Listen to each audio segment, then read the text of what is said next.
ఒకప్పుడు యమునా నదీ తీరంలోని సుగంధమైన సస్య శోభిత అడవిలో హరిణి అనే ఒక మేధావి వృద్ధ పారెట్ జీవించేది.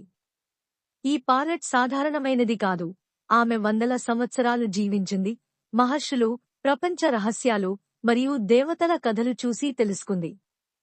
కాని ఆమె గుండె నిండా భక్తితో కేవలం ఒకరిపైనే ఉండేది, అతడు లీలలు చేసే, వేణువు ఊదే కృష్ణుడే.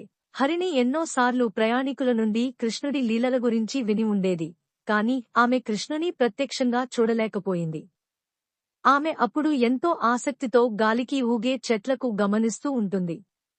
అయినా ఆమె గుండె నిండా విశ్వాసం ఉండేది, ఒకరోజు తన కల నిజమవుతుందని.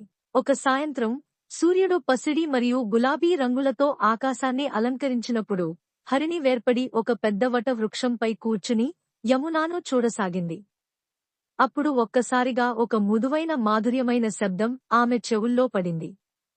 అది కృష్ణుడి వేణువు నుంచి ఉద్భవించిన సంగీతం.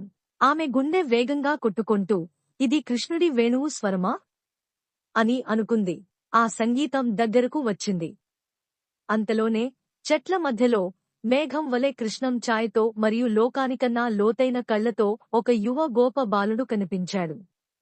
ఆయన వెంట కొందరు ఆవులు నడుస్తూ, ఆయన పెదవులు వేణువును పలుకుతున్నాయి. అతడే కృష్ణుడు. హరిణి ఉల్లాసంతో మాట్లాడడం ప్రారంభించింది. ప్రియమైన కృష్ణుడా, నీవు సృష్టికర్త, రాధను ప్రేమించే, లోకాలను కాపాడే కృష్ణుడవు. నేను ఎన్నాళ్లనుంచో నీ మహిమలను గానిస్తున్నాను. కాని ఈరోజు నీ కళ్ల ముందర నేను చూచిన కొన్ని అద్భుతాలను చెప్పాలని ఉంది. కృష్ణుడు తన వేణువును మౌనంగా కిందపెట్టి నవ్వుతూ అడిగాడు, ఎలాంటి అద్భుతాలను చూచావు హరిణి? హరిణి తన రెక్కలను వణికించి తన కథను ప్రారంభించింది. ప్రభూ, ఇక్కడ అడవుల్లో నేను ప్రతిరోజూ నీ అద్భుతాలను చూచాను.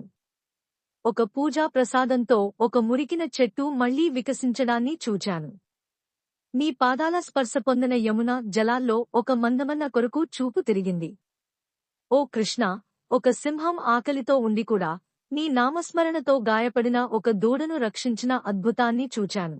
కృష్ణుడి కళ్లల్లో ఆనందం కాంతించింది. వీటిని విని ఎంతో సంతోషిస్తున్నాను. కాని హరిణి, నీ హృదయంలో ఏ అద్భుతాన్ని చూచావు అని అడిగాడు. హరిణి కొన్ని క్షణాలు నిశ్శబ్దంగా నిలిచింది. ప్రభూ, నా హృదయంలో జరిగిన అద్భుతం నిన్ను ప్రేమించడం. ఈ మారుతున్న ప్రపంచంలో నా హృదయంలో ఏకైక స్థిరమైనది నిన్ను ప్రేమించడం. ఎన్నో కాలాలు నీ నామస్మరణ చేస్తూ నీ దర్శనాన్ని ఆశిస్తూ ఉన్నాను. ఈ రోజు నా కల సాకారమైంది. కృష్ణుడు తన మృదువైన చేతిని ముందుకు చాపి హరిణి తన వేలు మీద కూర్చుండగానే ఆమె గుండె సంతోషంతో నిండింది.